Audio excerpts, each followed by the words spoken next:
Hello, my brother and sister. Good morning to all of you. Hope you are fine, fresh, jolly by the grace of Almighty of God. Today, now I am going to teach you how to develop the pronunciation. এই pronunciation ব্যাপারটা it's একটা জটিল একটা ব্যাপার। কারণ আমরা ইন্ডিয়ানরা একরকম বলছি, ব্রিটিশ একজন বলছে, আমেরিকানরা আমরা বলছি। যেমন আমরা কি বলি? কারণ আমরা ছোটবেলা থেকে জেনে এসেছি টিচার, টিকে আমরা সবাই ট করি। কিন্তু ফ্রম নাও আজ থেকে তোমরা টিটাকে ঠ করবে। কেন?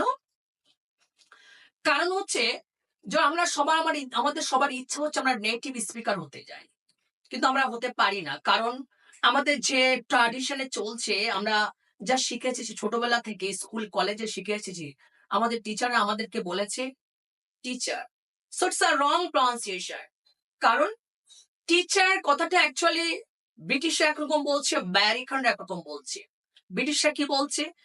ব্রিটিশরা বলছে টিচার, আমেরিকানরা কি বলছে টিচার।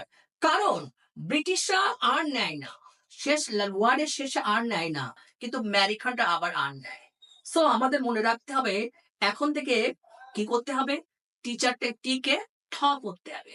যেমন আমরা এবার থেকে কি করব, তাহলে আমরা এতদিন বলতাম টেন, এবার বলবো ten, time, title, teacher, technology, telephone.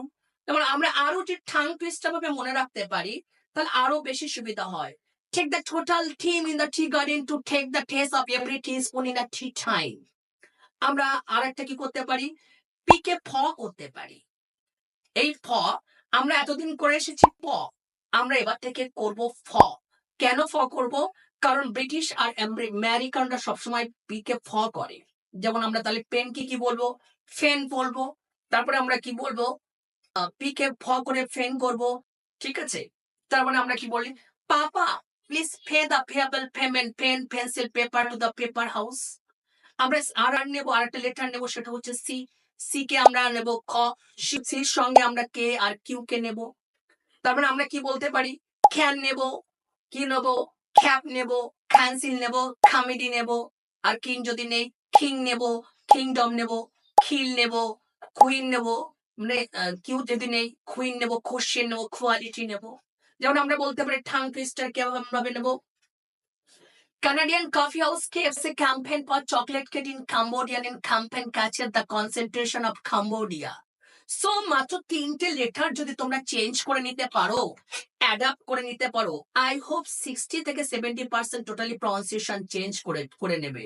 So আমরা প্রত্যেকেই, আমরা আরো যদি জটিল বিষয়ে যাই, এখানে আইপিএ সাউন্ড 44 সাউন্ড আছে, টোটাল সাউন্ড। আইপিএ মিনস হচ্ছে ইন্টারন্যাশনাল ফনেটিক্স অ্যালফাবেট। এই 44 সাউন্ডের মধ্যে এটা ফনেটিক্সে আমরা দেখেছি তার মধ্যে মাত্র তিনটে লেটার যদি তোমরা চেঞ্জ করে নিতে পারো তাহলে আমরা কি করতে পারি, টি কে ঠ, পি কে ফ, আর সি কে এবং কিউ কে খ করে নেব। টোটাল তাহলে আমাদের 60 থেকে 70% আমাদের অনেকটা প্রনাউন্সিয়েশন চেঞ্জ হয়ে যাবে। ওকে, থ্যাংক ইউ।